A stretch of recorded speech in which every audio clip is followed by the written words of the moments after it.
pengertian distribusi normal. Apa itu distribusi normal? Distribusi normal merupakan salah satu macam dari distribusi peluang kontinu.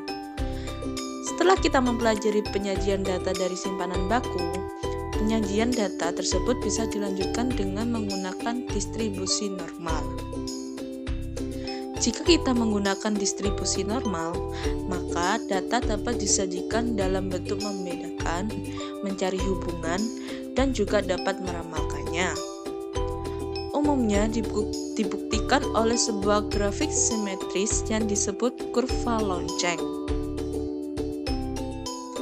Contoh grafik data distribusi normal. Terlihat pada gambar di samping, kurva membentuk lonceng ini disebut kurva normal. Sedangkan datanya merupakan data distribusi normal. Sehingga kesimpulannya adalah jika data acak distribusi normal dibuat dalam bentuk kurva, maka kurva tersebut dinamakan kurva normal. Untuk distribusi ini, terdapat dua jenis parameter yang dijadikan acuan, yakni mean atau nilai rata-rata dan standar deviasi atau simpanan baku. Nilai rata-rata digunakan sebagai pusat distribusi atau penyebaran nilai lainnya. Nilai tersebut akan menentukan lokasi titik puncak dalam kurva lonceng. Standar deviasi adalah penghitungan variabilitas yang menentukan lebar sebuah kurva distribusi normal. Standar ini dapat menghitung seberapa jauh kecenderungan data akan melebar dari nilai rata-rata yang menjadi titik pusatnya.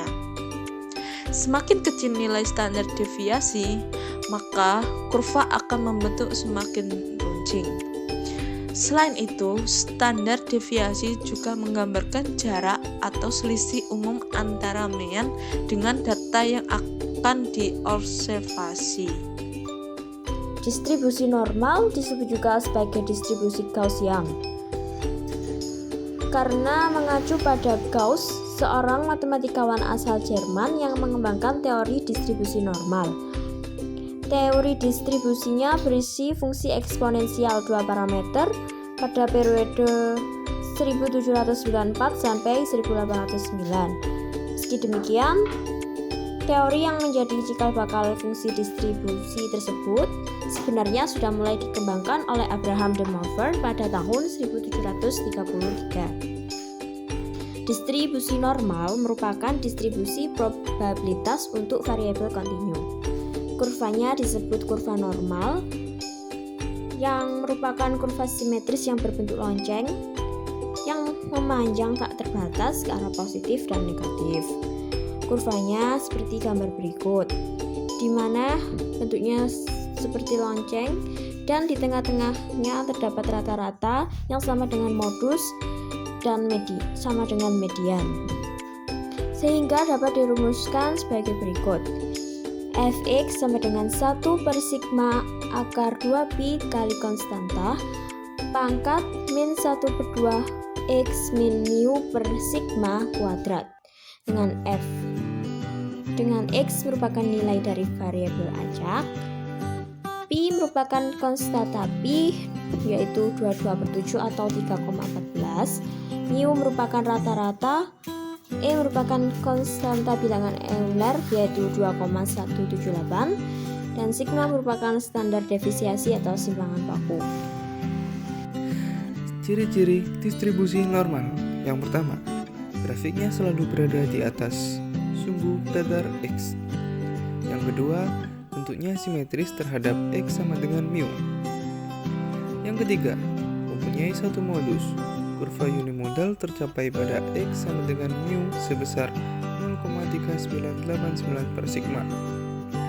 Yang keempat, grafiknya berasimtutkan sumbu datar di X, baik di kiri maupun di kanan, yang disebut sebagai ekor. Yang kelima, ruas daerah grafik selalu sama dengan 1 unit persegi. Untuk setiap pasang mu, dan sigma, sifat-sifat seperti tertulis di atas selalu terpenuhi.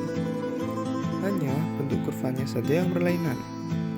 Jika sigma semakin besar, maka kurvanya semakin rendah, atau disebut juga kurva Platy-Curtis. Sedangkan apabila sigma semakin kecil, kurvanya semakin tinggi. Bisa disebut juga dengan kurva Lepti-Curtis. Distribusi normal standar atau baku. Distribusi normal baku atau standar adalah distribusi peubah acak dengan rata-rata mu sama dengan 0 dan varian sigma kuadrat sama dengan 1. Peubah acak distribusi normal baku dinotasikan dengan Z, yang merupakan hasil transformasi dari peubah acak X yang berdistribusi normal. Dengan rumus Z sama dengan X min mu per sigma. Sehingga fungsi distribusi normal menjadi fx mu sigma kuadrat sama dengan 1 per akar 2 pi sigma kuadrat dx kali min 1 per 2 sigma kuadrat kali x min mu kuadrat akan berubah menjadi fz 0,1 sama dengan 1 per akar 2x xp kali min setengah z kuadrat. Luas di bawah kurva normal. Kurva setiap distribusi peluang kontinu atau fungsi padat dibuat sedemikian rupa sehingga luas di bawah kurva di antara kedua koordinat x sama dengan x1 dan x sama dengan x2 sama dengan peluang acak x. Mendapatkan harga antara x sama dengan x1 dan x sama dengan x2. Luas di bawah kurva antara dua ordinat sembarang tergantung pada harga mu dan sigma. Luas di bawah kurva distribusi normal dapat dihitung dengan rumus di bawah ini.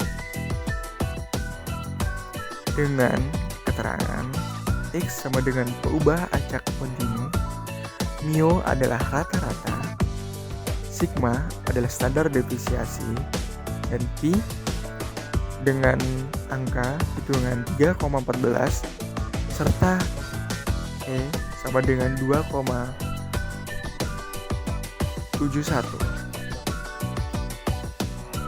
Lanjut menggunakan tabel distribusi normal baku. Bisa kita lihat ada tabel distribusi normal di situ.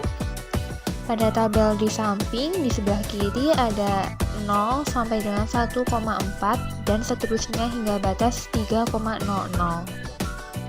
Dan pada baris atas ada 0,00 sampai dengan 0,09.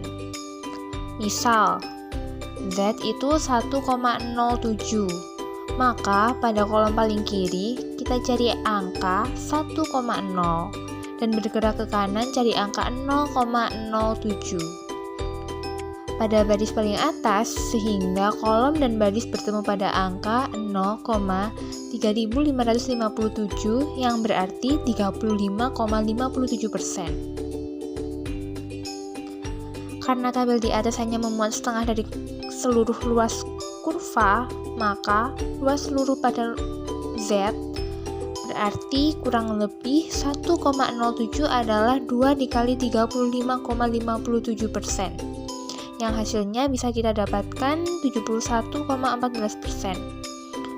Begitu juga untuk nilai Z 1,48, luasnya diperoleh 0,4306 yang berarti 43,06%.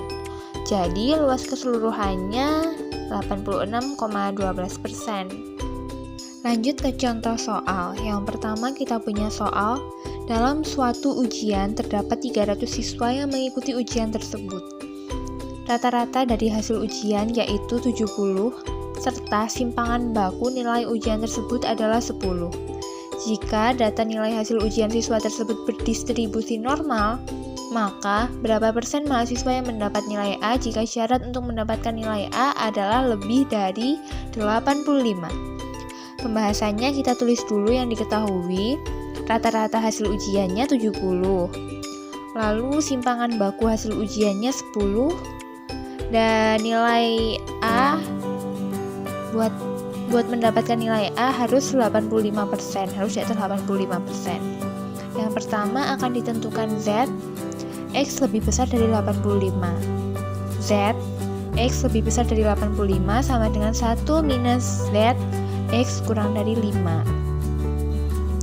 Akan dihitung terlebih dahulu nilai dari Z, X kurang dari 85Z sama dengan 85 dikurangi 70 dibagi 10 sama dengan 15 dibagi 10 sama dengan 1,5.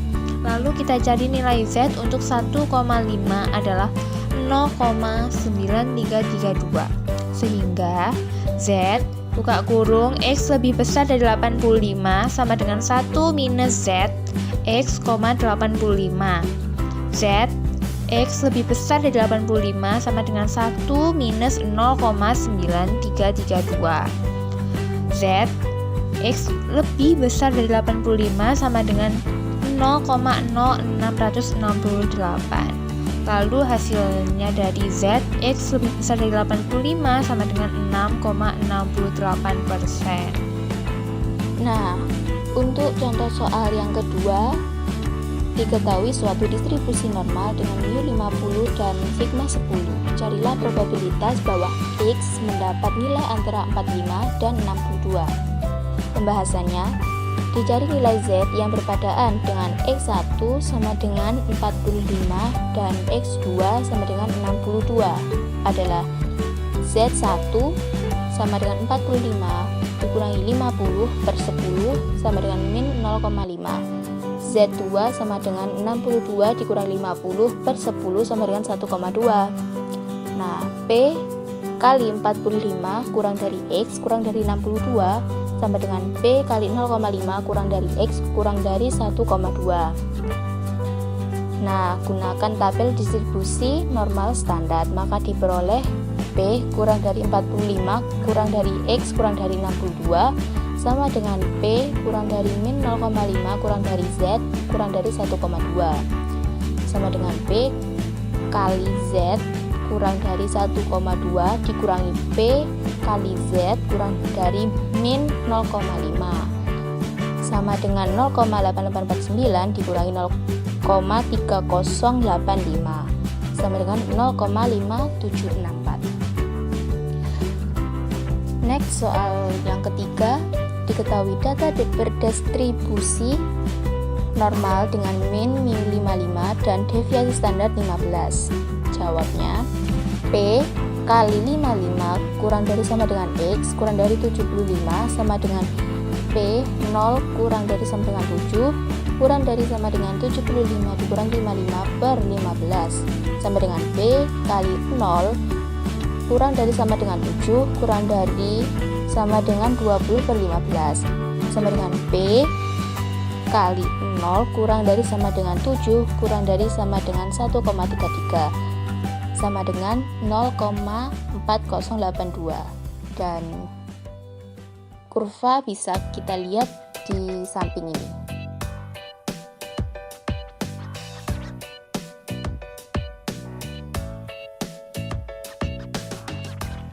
Gimana? Gampang sekali bukan distribusi normal itu? Sekian video pembelajaran matematika peminatan dari kelompok kami.